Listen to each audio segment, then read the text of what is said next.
The Angels arrived back at .500 on Wednesday, a perfectly adequate spot for a so-so team that has been unable to avoid being average much of this season. At 58-58, they are down to 46 games to go in a year that appears destined to be remembered mostly for Shohei Ohtani's hello and Mike Scioscia's goodbye advertisement, but at least a 6-0 thumping of the Detroit Tigers sent them into a day off feeling better about their apparent fate than they did just a few days ago. The Angels returned home this week having lost 6 of 7 games to fall a season-worst 3 games below .500. They were without their best hitter, Mike Trout, and best pitcher, Tyler Skaggs, because of injuries. They had recently traded away 2 of their top defensive players and also were minus Luis Valbuena, who ran out of time because the Angels ran out of patience. Reports of Scioscia's impending departure swirled in the general direction of the franchise appeared to be teetering. Approaching a possible crash landing, the Angels needed an inviting, soft spot on which to touch down, and baseball provided them one: the Tigers, who've won once this month and not at all during their just-completed trip. In sweeping this 3-game set, the Angels batted .316 and hit 7 home runs, winning by a total margin of 23-7. "It's always good to win, especially to sweep," starting pitcher Jaime Barria, 7-7, said through an interpreter. "My teammates are more upbeat.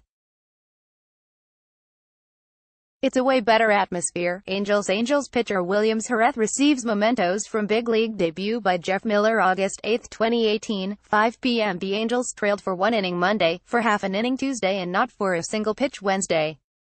Cole Calhoun saw to that by homering to lead off the bottom of the first inning, the ball landing 404 feet from the plate and poking the batter's eye in center field.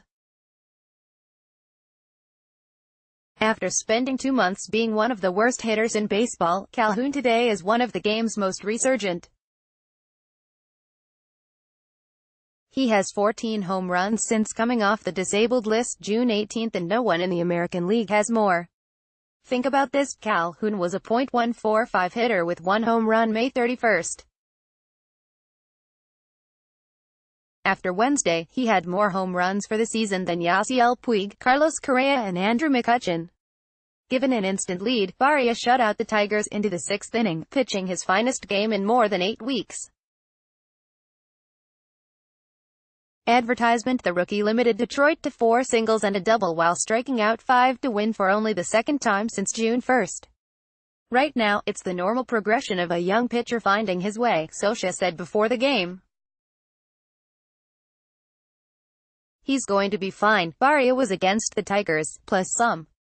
On a day when the game-time temperature was 94 degrees, he gave his team 17 outs on 92 pitches before Taylor Cole, Hansel Robles and Noe Ramirez completed the shutout. During one of his recent starts, Barria admitted to struggling because of excessive sweat, the condition impacting his ability to grip the ball. He had no such problems this time, holding the Detroit lineup in his grasp. Barria credited more generous use of the Rosen bag.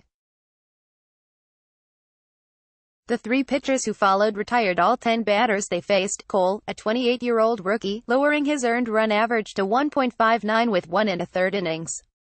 "Taylor's really an interesting guy," Scioscia said. "He's multidimensional." The Angels also received a home run from Justin Upton for the 2nd consecutive game. This came after a stretch during which he had 3 hits and 12 strikeouts in 26 at-bats, one of which ended with Upton slamming his bat into the ground and breaking the shattered remains in half over his knee. On Wednesday, the lasting image was Upton finishing his home run trot by touching the plate with his right foot and hugging Calhoun.